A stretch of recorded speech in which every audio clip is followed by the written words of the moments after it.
Hi, everyone. Anita, Kay, Bailey, Beth, Ed, John, and anyone who's watching this video. For those of you who don't know me, my name is Emma Geesling, and I was your family's historical archivist for Aunt Margaret and learning all of her stories. And I'm here to basically tell you a little bit about my experience and give you the insider scoop and what I truly have gotten out of that experience and what I loved about her. So yeah. But first off, I want to start off by saying thank you guys so much for allowing me into your life, into your family, and for giving me the opportunity to speak with her and to know her life and your guys' life and your whole family's life. And it was truly the most valuable experience I've had this far in my life, and I will hopefully carry everything that I've learned through her with me for the rest of my life. So thank you. But what I kind of want to start off with is how I felt going into this project.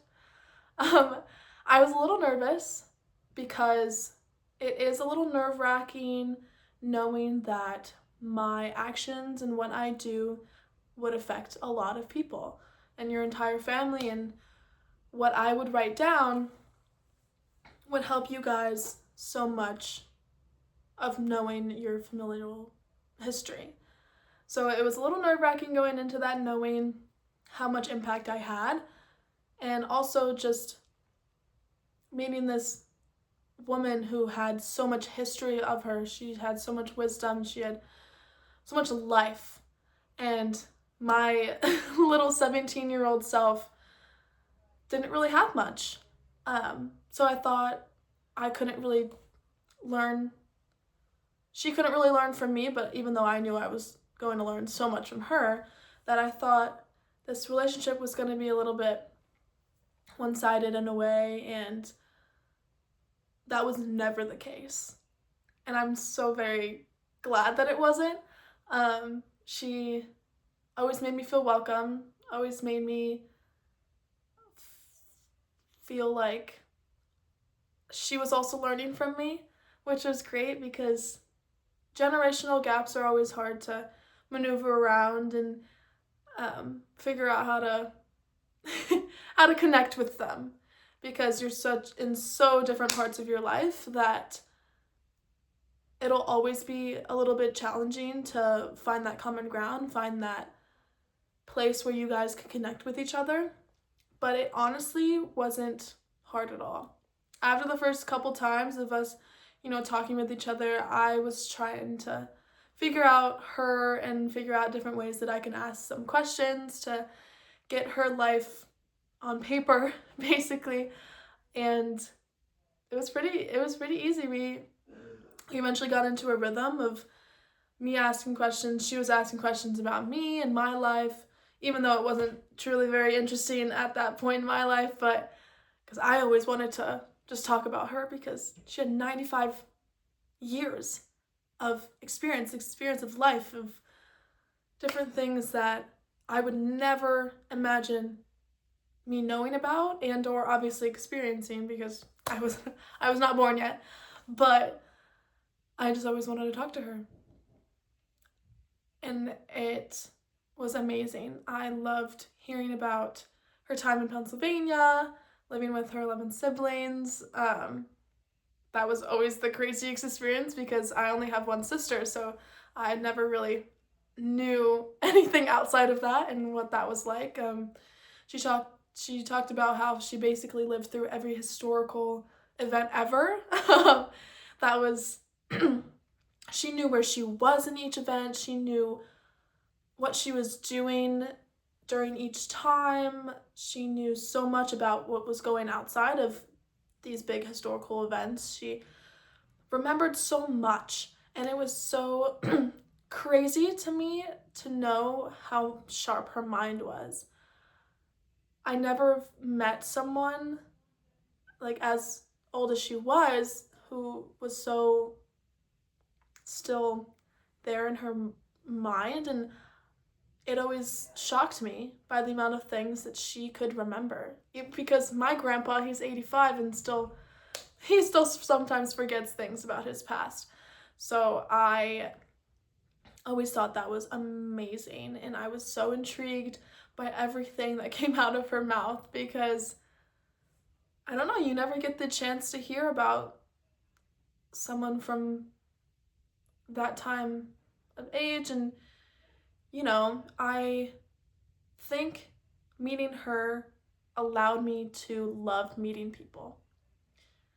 As of right now, I am in a sorority. I love meeting people at college currently. As a 20-year-old, I'm still learning and I'm still always meeting new people, but I so enjoy it and learning their stories, because you really never know what you're going to learn from someone. There's always a story to be told. There's always some interesting thing that you're going to learn about someone that you're like, oh my god, really? I would have never expected that from you. And I think it really stemmed from her, because I would have never expected to learn anything about what she told me. No one would expect her life to be what she told me it was. She traveled to Cleveland. She traveled all the time. She was Hungarian. Her family immigrated here. Just her different jobs, her different husbands. She talked about her siblings, a lot of your parents and aunts and uncles, and how her life intertwined with theirs a lot. And I loved every part of learning about her life, and she taught me a lot of things too. She taught me perseverance. She never quit. Even when her life got really, really hard, she never once had a glass half empty kind of ideal. And I've always admired that, because even throughout our entire process, knowing where she was in her life in this facility and all this stuff, and like health's declining, she never once made it so that I thought she was struggling, or that I thought she didn't enjoy life. She was content with how her life has gone, which is very hard to find, because even I have regretted not doing stuff in my life, and I'm only 20. She barely regretted not doing things in life. She was content with how her life ended and how her life has gone in her 95 years, 96. And I love that, because living with no regrets is very, very hard to do, and I think it's something that I want to strive to do. Living your life in the way that you want to, instead of what you think is expected of you. And if you don't get to do something, that's fine, because this next opportunity is going to happen to you, and it's even going to be so much greater. And that's kind of how I want to go about life. Just because, she was so adamant of never having regrets. She never wanted to think of her life as, oh, I should have done this. Oh, I'm so mad that I never done that. I've started to think of life is what you make of it. And I've truly stuck to that the past 2 years in college, and I've had the best time, and I'm so grateful that I started to lean into that ideal a little bit more. And she kind of planted that seed. As we were talking and how I learned more about her, she planted that seed in my brain, and I want to carry that on and honor her in that way of just going through life with no regrets and just trying to do as many things as possible. But if something doesn't happen, then that's okay, because then another thing will happen. But beyond that, I really just loved her humor even more. She had very dry humor, and sometimes it was a little hard to pick up on. But eventually, once I came to learn more about her and learn her ways of personality-wise, we were cackling a lot about, the randomest things. So I always loved hearing her little jokes because they're a little out there sometimes, and I've come to hone in on some of my dry humor now.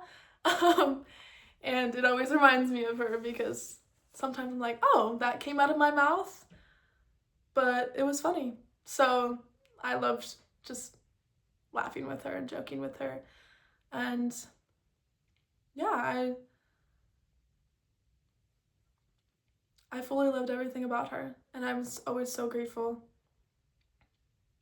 to have experienced something with her and to, be that friend, that new face, that new friend, and person to talk to her throughout kind of the little ending stages of her life.